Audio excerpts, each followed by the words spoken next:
QSO Today, episode 379, Julian White, OH8STN. My thanks to Icom America for sponsoring the QSO Today podcast. Welcome to the QSO Today podcast. I'm Eric Guth, amateur call sign 4Z1UG, where I demonstrate the diversity and relevance of the amateur radio hobby and its impact on society by interviewing ham radio operators, many of whom played vital roles in shaping our technology through the amateur radio hobby. And while many people might say, ham radio, do people still do that? This podcast demonstrates through in-depth interviews just how amazing, diverse, and dynamic the amateur radio hobby continues to be. The QSO Today Virtual Ham Expo returns on March 12, 2022. If you have a ham radio subject that you'd like to present at the expo, please use the link on the show notes page to get to the expo website and click on the Call for Speakers and Presentations box. In addition, we've created a copper-level sponsorship to allow your radio club, organization, or small business to appear as an exhibitor in the expo. If you'd like to extend the reach of your organization, please consider coming to the expo as a sponsor. Julian White, OH8STN, operates outdoors in Finland's Arctic Circle and records on his popular YouTube channel his expeditions with his dog Snapper, his compact but sophisticated simulations of grid-down communications.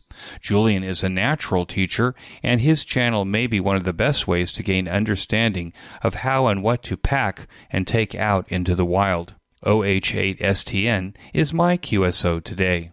OH8STN, this is Eric, 4Z1UG. Are you there, Julian? Hello, Eric. Hello, good morning. Good morning, Julian. Thanks for joining me on the QSO Today podcast. Can we start at the beginning of your ham radio story? When and how did it start for you? Wow, that's a heck of a question. Well, actually, my ham radio career, if we can call it that, started as a child. I wasn't actually licensed until I think it was 1999.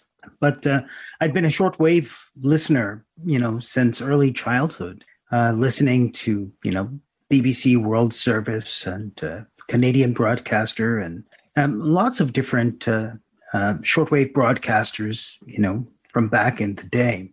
I somehow always knew about amateur radio, and I thought that, this is something I'm going to get into later on. And it was actually in the 80s when I first approached, or came to the point of getting started and getting licensed. But my first experience with that process was less than positive. I knew exactly what I wanted to do. I knew what was interesting for me, but the organization that I approached to get licensed and to learn and to engage with, their focus was on something different, something that I wasn't interested in. So I thought, okay, I'll come back to this later on. And that actually took about, 15 or 20 years before I came back to it as an adult in the late 90s. Did you already have an interest in electronics and technology? Absolutely. Yeah, I was building electrical kits, things like that as a kid, battery power and small generators with a stream in the backyard, silly little things just to get me going. I think I built a couple of radio kits and taking anything I could get my hands on, taking that stuff apart and using the parts to build, other small projects and things like that. So, yeah. Did you have an interest in computers when computing started coming of age? Yeah. My first computer was a Timex Sinclair. It was, I don't know if that was about 1979 or 1980. Right. I think so. I've always been interested in computers. And in fact, for the most part, that's, I would say, one of the biggest drivers to coming to amateur radio was the data communications, or this integration with computers and radios. I think it's brilliant. In the early days, if you had gotten into amateur radio in the 70s and 80s, I think the closest integration to computers might have been like RTTY or some of the services like that. We didn't have the digital modes quite yet. No, not at all. or packet radio. Yeah, packet has been there forever, and unfortunately seems to be have faded out over the years. Because of the baud rates, do you think? Actually, I don't know. I'm wondering if it's more about people's patience. People want instantaneous results, and this idea of having how do you call it? I'm freaking out a bit, Eric. So no, you shouldn't. Okay, yeah, but this idea of having nodes or networks or things like that, and this what I call asynchronous communications, people have really lost a lot of interest in that, and I'm not sure why. If it's a matter of patience, or the internet is so prevalent now that there's no point to it. Well, my theory, having done packet radio and even used packet radio in a commercial application, is I think that the problem perhaps with packet radio is that the payload is so small. Yeah. It's instant message, but that's about as much of it. I guess you could send a spreadsheet or you could send for emergency communications, but it takes longer. Yeah. 9600 baud, if it was even that fast. Yeah, if even. You have this interest in shortwave listening. You have this interest in electronics as a kid. Yep. As you're a young man trying to decide on your future, which direction you'll go in as a profession, yep. With that interest in amateur radio, certainly for me, as a kid doing amateur radio, it had everything to do with the direction I took professionally. Did this interest in radio and electronics take you in that direction? Absolutely. My career after the military and, my early life took me into shortwave broadcasting, actually public broadcasting, with broadcasters like BBC World Service or RTE in Ireland, and Egyptian radio and telecommunications in Egypt, and, all over the world. I've been all over the world working with these large broadcasters, either directly or as a part of a team member within a project. So, yeah, listening to these broadcasters as a kid, it was a dream to sit in, a BBC World Service studio listening to people that I've listened to as a child. Can you talk a little bit about your role traveling around the world? It seems to me that if you're working for broadcasters who may have already had transmitters up, that maybe the role might be how to bring either data back to the studio or to extend the reach of, say, the BBC or the Egyptian radio and telecommunications service. Yeah, well, actually, my role was in metadata databases, content storage, and online playout. So, automating broadcast studios, storing the content that gets played out and capturing the content, for example, the news or the weather, the sports, things like that for storage in large databases. And then being able to, I'm missing a word here in English, being able to manage and, find that, matching the metadata with the content so that it can be called up later on. For example, if you want to play out local news from Glasgow, creating and matching the metadata with that content in a database and a storage server, allowing the playout system to find the right content to play out at a certain time of day, at a certain channel, and so on. So it's actually quite amazing. It's like station automation. Yeah, in part, but stations really aren't automated these days. We have systems which actually augment, they're called playout systems, but rarely are they completely automated. You automate the storage and you automate the metadata. You can also automate the playout, but human beings are still creating all of that content. There's even a technician sometimes who's pushing that button and say, okay, it's going to transmit on this channel, in that network at this time. It's actually quite interesting, but it empowers broadcasters to customize content for different markets, different regions, different networks and things like that. It's pretty interesting stuff. But it's the same kind of thing where if you're a top 40 station in a major market, that you also want to track music plays for like ASCAP or companies like that are taking commissions or taking royalties on music that's being done. So you have to keep very meticulous records. Yeah, what was played and when and for how long, and into what markets. That's true. So that's the other side of it. And it's one of the reasons for these metadata databases. You did that for quite a while? Yeah, 10 or 15 years, I believe it was. And it wasn't until I had this, I had this trouble with my eyes, so that I had to stop. So it just wasn't feasible anymore to continue working in broadcasting with this eye trouble that I developed. What did you do after that, and before you started the YouTube channel and you left the broadcasting industry?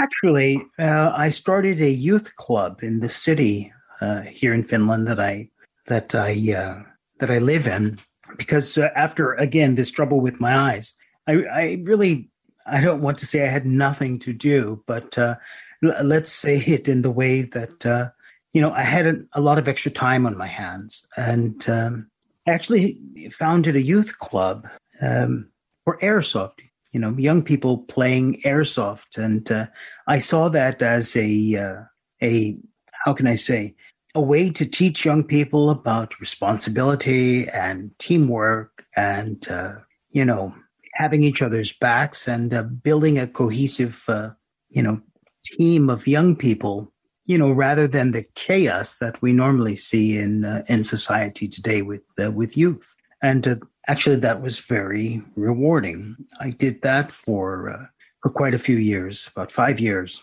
What is Airsoft? Airsoft is like, I've never heard the term.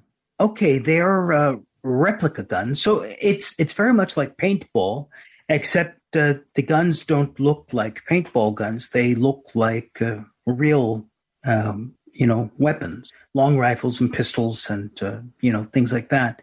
But they're completely non-lethal. Yeah, they about 100 to 150 meters per second. So completely non-lethal. A 6mm plastic ball. We wear face masks and eye protection and military fatigues and things like that. But it can be kind of a free-for-all, last man standing type. But quite often, for the older adults and older young people, we have things called Milsims. For example, in Betterget, Sweden, every year, there's a large Milsim event where, we put on these type of wars, these tactical simulations, around the game or the sport. And it's actually, it's excellent because, it gives young people the thrill of some of these online games, while getting them out of the chair, out of the house, making them move, get fit, and learning how to work with others. It's actually, in that respect, it's actually brilliant. It's just brilliant. It sounds like it creates opportunities for young people to learn how to strategize, how to cooperate. Yeah, and how to be patient. That's plan and wait for the result. Actually, I'm proud to say that many of the young people in my group, they have gone on to join the Finnish army and or gotten into sports or skiing or things like that. And it's really rewarding, when you see kids these days just playing online games and gaining weight and not really doing anything. It's nice to create or see this association between what we've achieved with the youth club and the direction those young people have taken as adults, and also giving back to the community and, sharing their experiences, their knowledge with young people. I think it's just brilliant. Did you also create perhaps other kinds of training events, exercise programs, things like that, in order to get them in shape for these Milsim events? No. Well, okay. Of course, there were local events, weekly games, things like that, which were organized. But you come as you are. Yeah. So we would organize equipment and help them buy their own equipment, or of course the club could help provide equipment to use, during these games and things like that. And the ultimate reward was going off to some of these larger Milsim events like Berget in Sweden. So, but if you were out of shape and didn't have any equipment, that was okay. You do this every week for a year or two, and that problem is pretty much solved by the end. Right, because you're running everywhere. Yeah, you're running everywhere, and you don't even know it because it doesn't seem like exercise. It just seems like great fun. And now this message from Icom America. Spice up your ham shack with Icom's IC705. This portable radio is perfect for staying in and venturing out and working your favorite bands this winter season. Happy holidays from Icom. The Icom IC705 is the perfect sidekick and QRP companion. Base station features and functionality at the tip of your fingertips in a portable package covering HF 6 meters, 2 meters, and 70 centimeters. This compact rig weighs in at just over 2 pounds, with RF direct sampling for most of the HF band and IF sampling for frequencies above 25 megahertz. It has a 4.3-inch touchscreen with live band scope and waterfall display, 5 watts with a BP272, 10 watts with the 13.8 volts DC power supply, single sideband CW, AM, FM, as well as full D-Star functionality. A touchscreen display, micro USB connector, Bluetooth, and wireless LAN, integrated GPS with antenna and GPS logger, micro SD card slot, speaker microphone using the HM243, and it comes standard. It supports QRP and QRPP operations. The perfect accessory for the IC705 is the optional LC192 backpack, with its special compartment for your IC705 and room for accessories for soda activations or a day out in the wild. Our family of favorite Icom amateur radios are also available this holiday season. The IC9700, the IC9300, the IC7610 base stations, the ID52A handheld coming soon, and the ID5100A mobile are the perfect gifts, and it's the most wonderful time of the year to give a gift of Icom. For more information, click on the Icom banner in this week's show notes page, and when you purchase your new Icom rig, please tell your dealer that you heard about it here on QSO Today. And now back to our QSO. How do parents feel about pseudo-military kind of events with their children? Well, of course, they're... Oh, boy. You stepped in that one, didn't you? I'm self-censoring now. Yeah. So, of course, there are those people who think that it's all about, guns and violence and things like that. But when they see their young people who have been, lazy or annoying, or when they see the positive results of their young people interacting with other young people in a positive way, and becoming more assertive, becoming more engaging, becoming more disciplined, it's difficult to argue with the results. So, of course, there are those parents who think it's all, let's say, bad, for lack of a better word. But then there are a lot of parents who, think, well, this is just what we need in today's world. There's too much of this sitting around, too much of sitting in front of computers, too much online gaming, too much, and not enough moving, not enough thinking, not enough engaging. You know what I mean? No, exactly. Because most of these online games, and I don't know anything about online games. I'm not an online gamer and never have been. But I do see them over the shoulders of parents and friends, that some of these games are quite violent on the one hand, but they're also played by individuals who are not necessarily interacting with other individuals, on a human level, maybe on a game level. So this kind of changes the rules of the game. Yeah.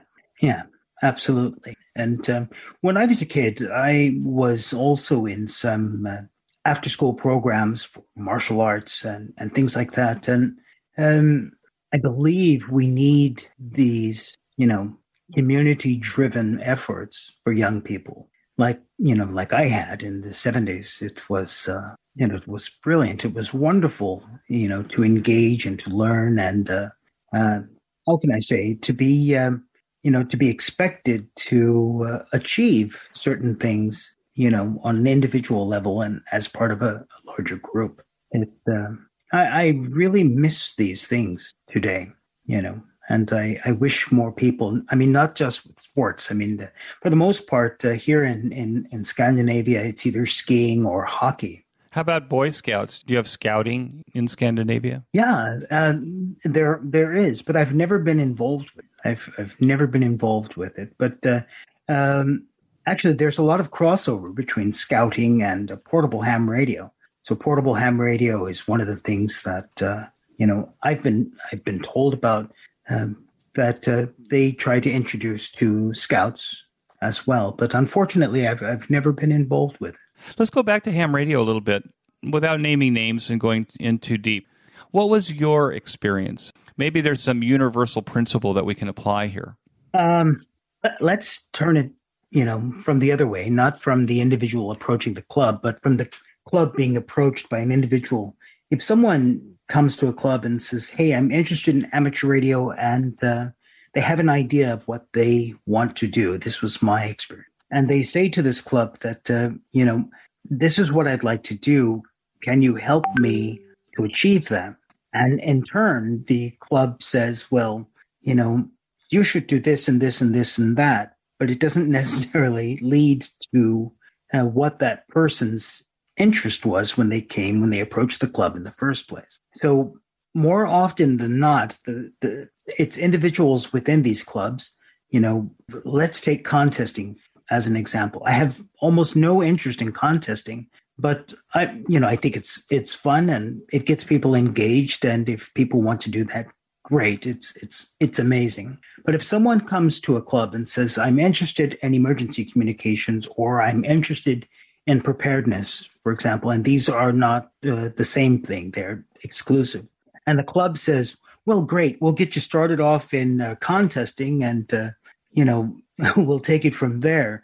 So these things, they don't match, they don't add up. And I believe clubs, local clubs and national organizations alike, they're not listening. They're not listening to what people are actually are telling them. They're not listening to what those individuals want. And sometimes they get it right, as long as the individual wants what the club, is driving.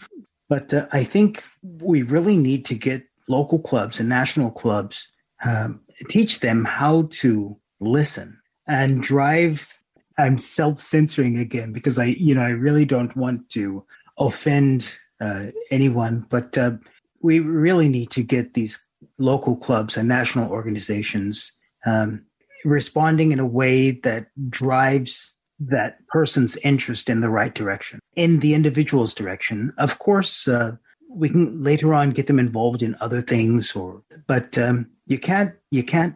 These clubs and organizations, they do something I call the bait and switch, and we need to stop doing that. We need to. It's when people come, with strange or unique or different types of requests. I want to get involved in X, and the club or organization presents Y or Z rather than, that I believe that's a bigger problem. So because these days we have so many creators and bloggers and people who are sharing information, tutorials, things like that, how to do things. So we've actually made it much easier for clubs and organizations to point people in the right direction. Unfortunately, these clubs and organizations still want people to engage, in the things that the club or organization is most interested in. So there's still this bait and switch. So the hook is, yes, we can help you achieve your goals, but ultimately they may be driving that individual in the wrong direction, and the person gets licensed and never uses that license again. It expires after, 10 or 15 years, and they've never achieved anything.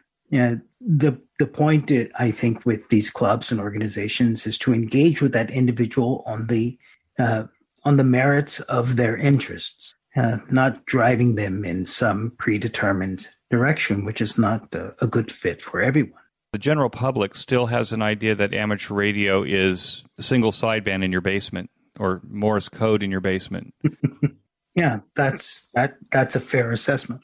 We certainly don't do a good job of letting the world know what it is we're capable of or what we're doing. Because, I mean, it's so big. If you ask 100 different amateur radio operators, what is amateur radio, they'll give you 100 different answers. So it's so big that I wouldn't even know how to approach sharing what it is we do.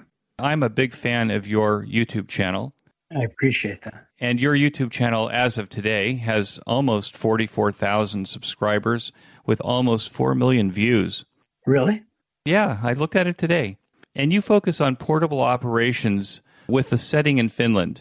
Yep. How did you start this channel? Oh, Eric. Okay. Well, I'm speaking to someone who I'm in awe of because of the quality and the prolific nature of the videos that you produce. When I was looking at the content available on YouTube, or again with bloggers and things like that, there was a lot of content there, but there wasn't really specific content, or how can I say this? There were no details. There was some guy rambling on about something, but you never really got deep into the why or the how or the real guts of what we were trying to achieve. On this topic of preparedness or off-grid communications, grid-down communications, these are the things which are my passion. And the portable aspect of that was a means of testing and proving what it is that I was saying in the field, rather than from behind a desk. And most of the content I was watching or consuming, if you had preparedness or off-grid or grid down in the same sentence, there was always this word biofang or UV5R popping up. And I thought, wow, people have come up with the solution before they've answered the question. So there were so many channels just making this one aspect, this one radio, the preferred answer to every question. And that was nonsense, But then there was the other side, people thinking or trying to get involved with preparedness or emergency communications or things like that. And, there was no really good detailed content that people could use to follow along, engage with, absorb. It just didn't exist. There was a lot of things on contesting or expeditions or, SOTA summits, but none of those things really match, a grid down communications or off-grid communications or extended portable communications while you're on a through hike through the Appalachian Mountains. And there really wasn't this. And I thought that, okay, so I have a focus and let's share the journey. It's, no different than that youth club. Show people what you're doing, show people what's possible, show them how to do it, and also give them the opportunity to adapt what you've done into something which fits where they're trying to get to. So to put your channel in context for the listeners that may not have seen it yet, you make videos where you take equipment into the field. Yep. And the field is a tent on the edge of the snow, oftentimes. Yep. So you have extreme weather conditions. You have to carry it in. So everything that's going out onto the veldt, out onto the ice, or wherever it is you're going is what you are carrying for days, perhaps, or at least your expeditions are for days. And that includes radio. It has to operate. You want it to operate. Don't you have a motto on your channel? Yeah, maximize capability, but minimize gear. So, Right, and that's what's so excellent because you're not always taking the same gear. You're always taking something different. You're always trying something new. sure. Or tweaking, so one of the let's say it this way. I'm blessed that I have, quite a few pieces of gear, the Icom IC705 or this Lab 599 TX500, G90s and Yaesu FT818, and lots of different portable radios, even the Veritech standard VX1210 and other rigs. It's amazing, it's a blessing to be able to have this equipment, solar power and batteries, and charge controllers, and everything, to mix and match and see what works, what doesn't work, and the only way we can do that, and the only way we can actually be credible doing that, is if we get that gear out in the field and test it. For example, the Raspberry Pi, I've spent 2.5 years developing what I've called the ultimate Raspberry Pi for portable work, only to sideline it now when I've figured out that it's too complicated, it's too complex in the conditions I'm operating in. When you have a gun to your head in a preparedness situation, in a hurricane, in a tornado, in a blizzard, the last thing you want to be doing is fiddling with getting your computer up and running. You want things to work now, and you want them to work reliably. So this is what all of this, changing the gear, testing what works, what doesn't work, what works in a certain situation but doesn't work in another. You have to do this field testing. You have to switch things up and validate or invalidate or see how things work when they work and when they don't, so to speak. I want to take a minute to tell you about my favorite podcast, the Ham Radio Workbench podcast, with George, KJ6VU, and now joined by Rod, VA30N, Mike, VA3MW, Mark, N6MTS, and Vince, VE6LK. Every 2 weeks, George and company offer up a status report on the many amateur radio projects on their workbenches and explore projects on their guests' workbenches. This group is project active and prolific, covering many technical areas of amateur radio. So the next time you want a deep dive into ham radio electronic project building, or to learn about technology, tools, test equipment, construction techniques, and the rest, listen to the Ham Radio Workbench podcast, available on every podcast player and channel. Use the link in this week's show notes page to get to the Ham Radio Workbench podcast directly. And now back to my QSO. So why did you sideline the Raspberry Pi, and what did you use in its place? And why do you use a pad instead of a keyboard?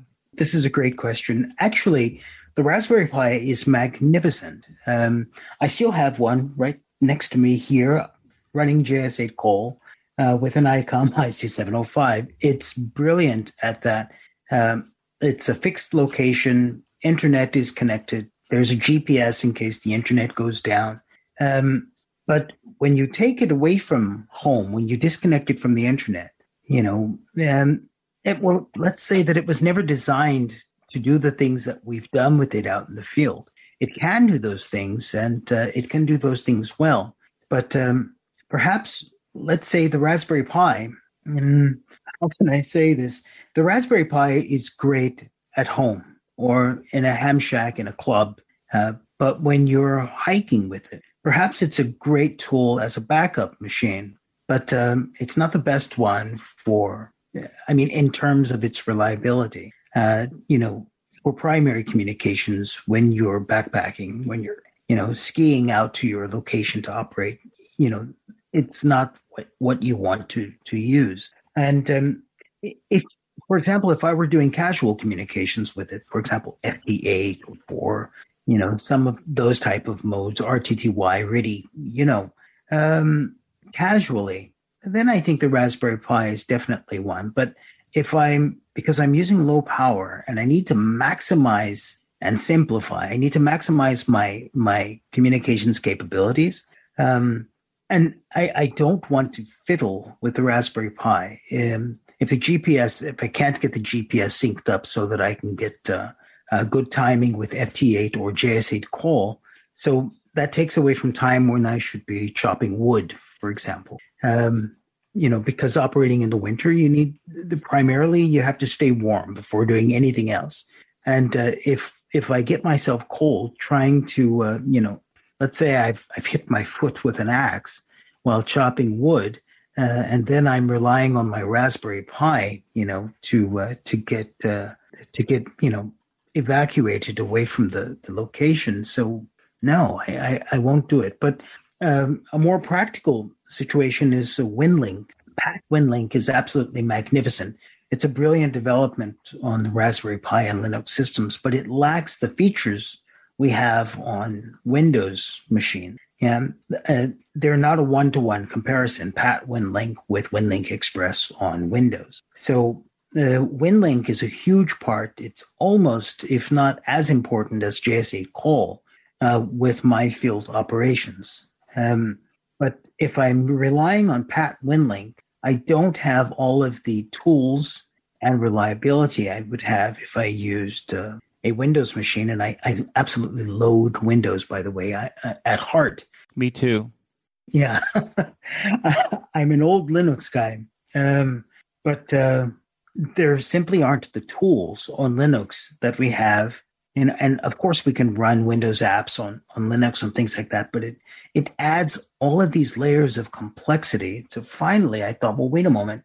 For field communications, I'm trying to simplify the setup, and that was when I first started to think, well, wait a moment, let's think about an all-in-one solution running Windows, for heaven's sake. I can't even believe this, that I'm saying this, but I've been testing this for 6 months before my YouTube members or patrons even saw it. I'd been testing the tablet since, was it February of this year? And then February of 2021. And then I announced in perhaps it was March or April that I was moving in this direction. And just recently, then I was it in October, I said that, okay, that for the field communications, we're using the tablet. And if we even forget about the WinLink problem and the fiddling, putting Raspberry Pi bits together for a reliable field computer, if we forget about all of that, there's one thing that I appreciate most with the tablet, this Windows tablet, and it's a Microsoft Surface Go. It's their most budget model, and there are others. The only reason I chose the Surface Go is because there's an aftermarket community behind it with keyboards and case covers and pins and all of these extra things that go along with it. That product could actually survive being in the field? Because when you think of a Surface, I kind of think of it as being kind of fragile. Well, no more fragile than our mobile phone or tablet, So, of course, things like a Toshiba ToughPad or ToughBook would be much more rugged. The Dell 5400 series, of course. But very heavy. Yeah, but very heavy. And that's the trade-off I made. I thought about buying a ToughBook or ToughPad or the Dell equivalent, but I couldn't reconcile the weight. So I thought that actually I can use a case cover for the Microsoft Surface, which protects the screen when I'm in motion without adding very much weight. So I don't need to protect the screen when I'm, sitting in a tent. I need to protect it when it's in the backpack, from my axe poking and cracking the screen or things like that. So I use a cover to protect the screen. A keyboard cover to protect the screen, and I use a case, to protect it from drops and things like that. But the most practical reason for using the tablet is writing with a pen. And, there are sometimes when you want to communicate, let's take the IC705 as an example. So the 705 and this Microsoft Surface are perfect for one another because, I set up a wire antenna between a couple of trees. I connect that to the 705. I turn on the 705 and it broadcasts its Wi-Fi connection. my Surface automatically connects to the 705, and I've just removed a bunch of cat control and audio cable requirements I have with every other radio. And now I don't need to even use or take off my gloves to use the Surface. I just take the pin, keep my gloves or mittens on, and I can write out that message, whether it's a WinLink message or a JS8 call, without having to start a fire and build up a shelter. You know what I mean? In fact, the 705, I don't even have to take it out of my backpack. I just have to connect the antenna cable to it. And that's it. That's it. It's all about, these are all pragmatic problems to solve. You know, writing with the pen, not using the keyboard, because if you use the keyboard, you have to take off your gloves. You take off your gloves, your hands get cold. It starts a chain of events that will lead to failure of the expedition. Do you go on expedition for the purpose of the expedition itself or for the purpose of testing radio equipment? I hate the cold. For the purpose of the radio equipment, then? Yeah, it's for the purpose of testing. Because it's too easy to, do a live stream on YouTube and say, this is the best radio you should buy, or you should do this, or you should do that. We need to get off of our butts and get out in the field and prove it. And I wish, subscribers would call us out, even more, make us prove it. I'm never again going to just listen to someone who doesn't show me how they've tested and prove what they're saying is valid. So our viewers, our listeners, our readers, they should call us out even more, because I would love to get more YouTubers and bloggers and podcasters proving what they're saying is true and showing us why. How important do you think is grid down comms for amateur radio operators in terms of taking it seriously and being prepared? I think it is as important as it's ever been. I'm a Cold War baby. I don't necessarily believe in, nuclear missiles coming over the horizon anytime soon, but there are enough more real threats, to our communications grids, to our electrical grids, whether it's a hurricane or a tsunami or, breaking down on the forest road with our car. There's an endless number of reasons why we should have independent communications independent of infrastructure. And amateur radio is the only medium which does that. I mean, people are like, well, I can have Starlink satellite now. Yeah, that's true.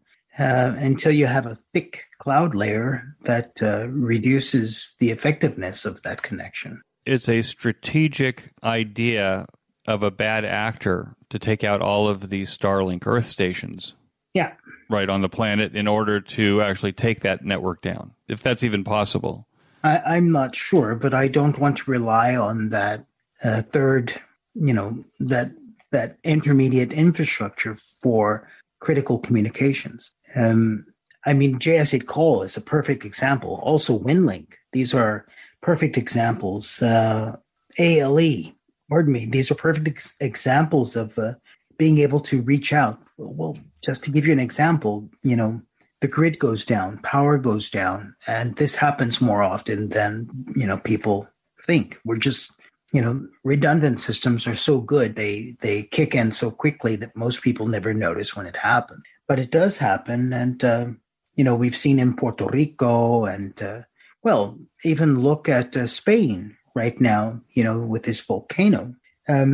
There's always going to be some type of event which wipes out our communications, so we don't have access to, grid power or grid communication systems. So amateur radio is something I can utilize. I can leave you a message with JS8 call on a station that's up and running. And when you get back online or get your station up and running, you can simply ask the JS8 call network, are there any messages for me? And bingo. Oh yeah, Julian left a message on this station in, in Great Britain for you, and you download that to your station without any infrastructure. I believe this is critical, and we've become too complacent because, we have fast internet and excellent mobile phones and things like that. But we don't really know how they work. The majority of people don't know how they work, that they're even radio, right? Yeah. And how fragile they are.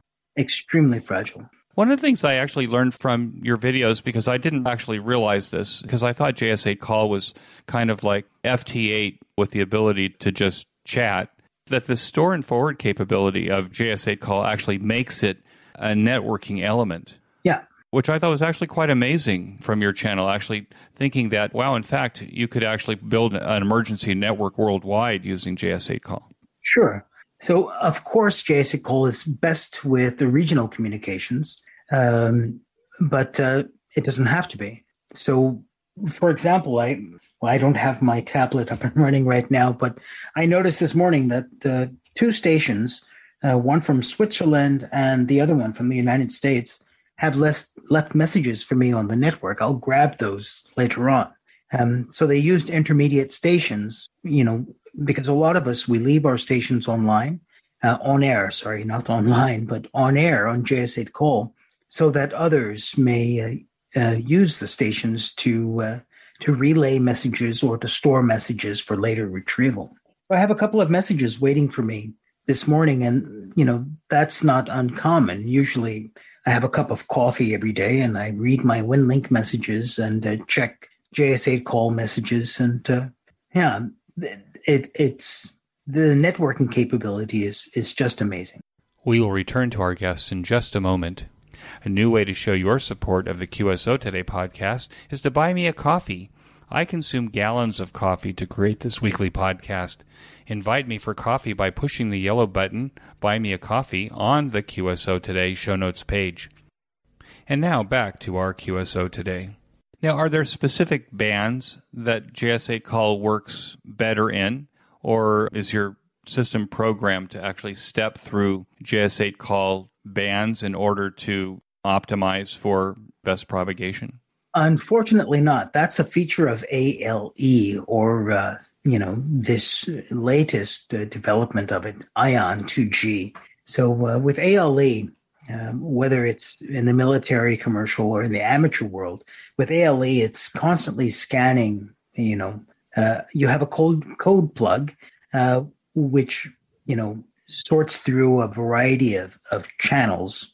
So the frequencies are all channelized. With JS8 Call, we have one frequency on almost every band. However, it seems that we have decided somehow that 40 meters is, the best band for most JS8 Call communications, generally speaking. Then we have a small, for regional communications, for example, like 80 meters or 20 meters, if people want to work DX. But this aspect of it is really missing. And it's astonishing that you asked this question, because I wish that JS8 Call had this channel scanning or band scanning capability like ALE. But I also wish ALE or ION 2G had the narrow bandwidth, low power capabilities of JS8 Call. So, they're kind of competing resources, so to speak. Do you think that amateur radio operators should operate portable? Do you think that it should be part of their resume? Yes. In fact, I think every amateur radio operator should. I'm going to sound like some sort of totalitarian now, but we should all start off with portable operations. And there's one very practical reason for doing so. A portable operator using low power ultimately becomes a much better operator when they, let me say this in a different way. An experienced portable operator operating QRP or low power, let's say, no more than 20 watts in the field, with that experience becomes a much better operator when given, a high power station with high gain antennas, because when you're using low power, when you're operating portable, you start to understand antenna configurations. You start to understand, propagation and listening to the noise on the band and understanding what's happening. You understand band openings and how to take advantage of them and making the best use of the power you have. If you have a 100-watt radio and, 3 or 5 element Yagi on a 60-foot tower, you're kind of missing something. It becomes too easy. As a QRP portable operator, we're not just talking CW here, because I think sometimes people say QRP, it means being a CW operator. We're talking the digital modes as well. Yeah, digital modes, SSB. I don't care. I don't understand why this relationship between CW and QRP, perhaps because of the efficiency. But, I believe every operator should get out portable using data modes, using voice, using, whatever they want. I look at all of these modes equally in terms of what we use. But, of course, some are more efficient than others. So for me, I want to use the most efficient, most resilient modes possible. You did an article on a Faraday bag. What is a Faraday bag, and why would a ham have one? Well, a Faraday Cage, I don't remember the guy's name. I know his last name is Faraday, but, there's a lot of concern about electromagnetic pulse or, oh gosh, you put me on the spot there. No, I know, it's okay. There's solar storms, coming in and knocking out the grid. A Faraday cage or Faraday bag is simply a device which attenuates, external signals. So one of the fears, especially in the preparedness community, one of the fears, we have is an EMP or some other strong signal coming in and overloading our electronics and, destroying them. And what a Faraday cage does is attenuates all of these external signals. So it essentially builds a shield around your electronics, your radio equipment, so that, despite this strong signal coming in, this electromagnetic pulse or solar storm, your radio or your mobile phone or whatever it happens to be can survive this event and still be usable afterward. So it's just about attenuation. And I don't know what was behind your question, but I have two. I have a Faraday bag, which is something we're going to review on the channel pretty soon. And this is interesting because, I can toss my mobile phone in there and it just vanishes from the network. From the network perspective, it just vanishes as if it was destroyed or something like that. It's quite amazing. But I also have in my ham shack a metal box, and that metal box it's a big heavy box, and it's tied into the ground system of my tower and ham shack, and that's designed to any strong signals or pulses coming in will be driven to ground while protecting, everything that's actually inside that box. So the gear that I'm not using regularly is generally inside that box. I have, just, how can you say, an emergency kit, emergency, or I don't know how to really say it, but. Yeah, a go bag. Well, not even a go bag, but just things that I want to, my backup communications. And yeah.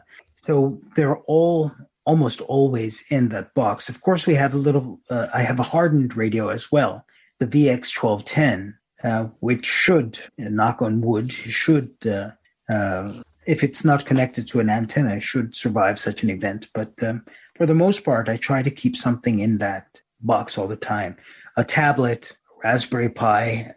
I have a Windows laptop, an old Windows laptop, which is fully functional.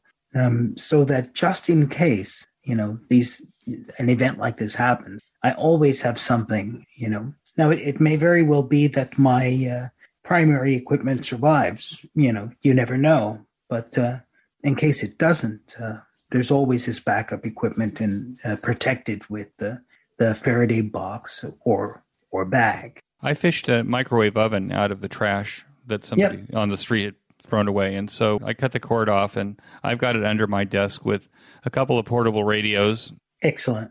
my K2 and things like this just in case. But now I think I need to put a laptop or something like that in there as well. So thanks for that. I hadn't thought about it, but now I'm thinking about it even more.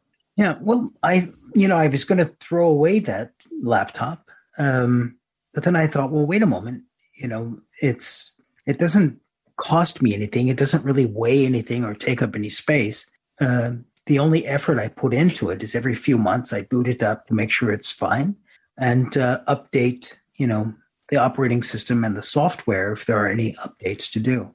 So, I mean, it was a cheap way to add backup solution just in case my primary, just in case my primary computer or tablet is taken out by such an event. Do you have a ham radio workbench? You mean where I fix things and... Yeah, where you fix things, build things, configure things. At the moment, no, because I'm rebuilding the ham shack. So this has taken a bit longer than I had hoped. But I'm rebuilding it. It's going to be a separate building closer to my tower. And that's also going to be my YouTube studio and things like that. But my workbench or the ham shack, so now it's moved, the radio equipment has moved to a different place. And the walls have all been stripped and insulation has been stripped out. So I don't have really a great place at the moment to do my work. But hopefully by this time next year, the new building will be up and running, and it'll be much more productive, let's say, than my previous setup. Well, I think there's a lot of hams that are doing that. I've actually, during the period of the COVID crisis, I'm now in my own space, far from the rest of the house. Yeah, it's very nice. It's luxurious, actually. I'm hoping that the guest rooms will actually have guests at some point soon, after being 2 years without them. But I get that completely. I was just going to say, you mentioned the guests. I was reading your blog this morning, and you were talking about, missing the people, for the past year with what we're going through. I don't want to say the word, what we're going through in the world these days is, and not having this opportunity to visit with the people and have them, you know what I mean? This. I'm also a musical performer. That's what I miss. I miss that live performance. I miss having guests. I mean, it's beginning to come back. The COVID crisis gave an opportunity for a lot of hams, I think, to redo the ham shack. Yeah. We had nothing but time. That's right. The cold has arrived here now, so it's I put that on hold during the winter and pick it up again in the spring. How important is your dog Snapper to your field operations? Snapper is incredibly important. I mean, from a practical perspective, she keeps the bad actors and, bad animals away.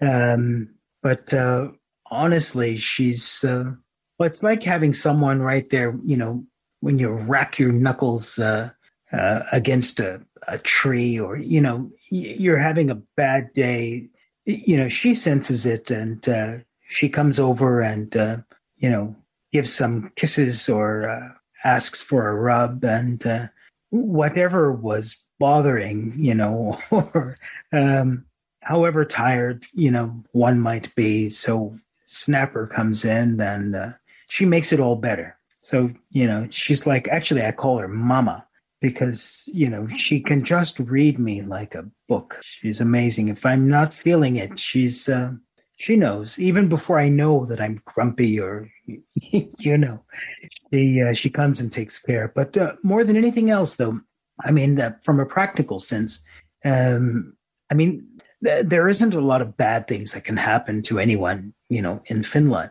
It's a beautiful place to live, and there's really nothing here. But having the protection and second set of eyes of a dog is never a bad thing. So having two dogs, I agree with you 100%. What do you think the greatest challenge is facing amateur radio now? Because I go back to this, what we were talking about with clubs and national organizations. People are asking for knowledge which many of these organizations aren't able to provide yet. They haven't adapted, or, they haven't been able to, they don't understand what people are asking for. And I think the biggest challenge, again, when we're talking about contesting or DXing or expeditions or things like that, there are great answers. But, when a person, again, when people come to an organization and say, this is what I'm trying to do, I want to protect myself, I want to be able to communicate if a hurricane wipes out the local infrastructure. There are these cookie cutter answers that most organizations provide us, but they don't really answer the question. And I think the biggest challenge we have is coming up with not necessarily the right answers, but at least being able to point these people in the right direction. Would you agree that it's becoming more critical as other services are eyeing our frequency bands for their own use? Yes. If we're not better at communicating who we are and what value we provide to the general community. Not only do we have a threat from commercial entities who would love to have the spectrum, the amateur radio spectrum, but there's also the social media world where, we're increasingly, regardless of what side one is on or not on or whatever, there's an increasing amount of censorship, in these spaces where we've been able to communicate, freely previously. And for whatever reason, I don't care what side anyone is on. I don't take a side. But, amateur radio is one of those mediums that allows us to have a discussion, a civil discussion, regardless of what side one comes from, without the fear of being censored or canceled or having our account taken away, and it may be just an innocent discussion. So I believe amateur radio is becoming increasingly more valuable from that regard, but the threat, the commercial threat is one thing, but the value of amateur radio is something else that I believe will become increasingly more important as we move forward. Well, I think I'm in 100% agreement with you. As a person who's had my QSO Today Virtual Ham Expo YouTube channels canceled, maybe it's perhaps I have no understanding. Maybe there was good reason, but I can't imagine what it is. So, yeah, I'm in 100% agreement with you that we have something unique in the world. And I'm also finding, Julian, that you're episode 379, so I've interviewed 378 other hams who may have a whole different worldview from me in terms of the way that I interact with my community, with my God, with my politics or whatever. But, the one thing we have in common is ham radio. Right. And our love for it. And I think that's one of the things that makes our community so unique is we can have conversations about amateur radio that can go for hours or go for days or go for years without having to touch that third rail that sets everybody off. Yeah, that's right. That's right. Based on, again, the conversation I had with one guy who wants to be a ham radio operator who calls me from America. I'm in Israel, so for him I could be on the moon, who says, I don't think they understand my questions, or maybe they don't understand what I don't know. So I can sit and listen to an hour of ham radio conversation amongst hams and have no idea what they're talking about. And that's something I think that we may have to be more sensitive about if we want to protect this national park of frequencies and frequency bands from DC to blue light that allow us to do amazing things. And actually that spectrum also, I think, allows us to develop expertise in areas that are more common for people, like telecommunication networks, because of the way that we think and the way that we work, that are of great benefit to the human species. So I guess at some point we'll figure that out. What excites you the most about what's happening in amateur radio now? I'm extremely excited by the new breed of QRP radios that have come out in the last year or year and a half. So I've nearly forgotten about that. The Icom IC705, this Russian Lab 599 TX500, and many of these smaller companies who are putting out accessories for these radios. Excellent craftsmanship, excellent engineering. There's a movement of let's call it passion growing in the amateur radio community right now, which I often overlook.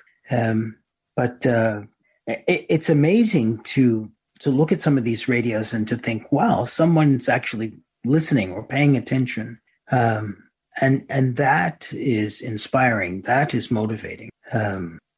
These two radios, and I guess there's even one from China coming out now, this 6100 from Xiegu, or however it's pronounced in Chinese.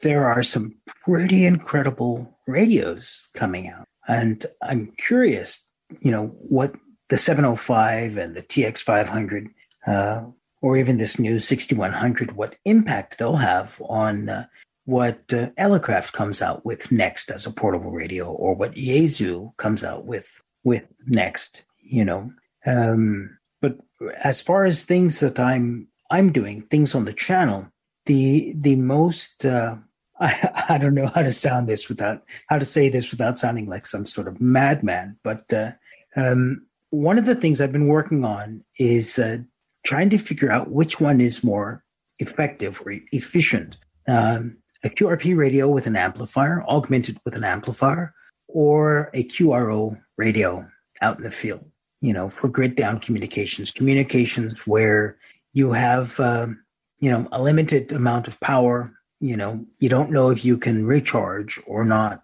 Coming to this conclusion that, with my Icom IC705 or this TX500 or whatever radio, a small low power radio with an amplifier, I can draw less than 300 milliamps with both of them. Whereas if I were to take any of the off the shelf QRO radios from the market today, whether that's a Yaesu or a Icom 7300 or any of these radios, they're all drawing at least an amp. And people are like, well, an amp, that's not much. You can do that. Yeah, sure, I can do that at home with my solar panels. But, try to carry a sustainable power system, that you want to use for 72 hours during an emergency, with a QRO radio. It becomes ridiculously large, heavy, and expensive. But when you have a QRP radio with this amplifier, this new, more energy efficient approach I'm taking, everything gets smaller and cheaper. Smaller batteries, smaller solar panels, not smaller, but less expensive charge controllers.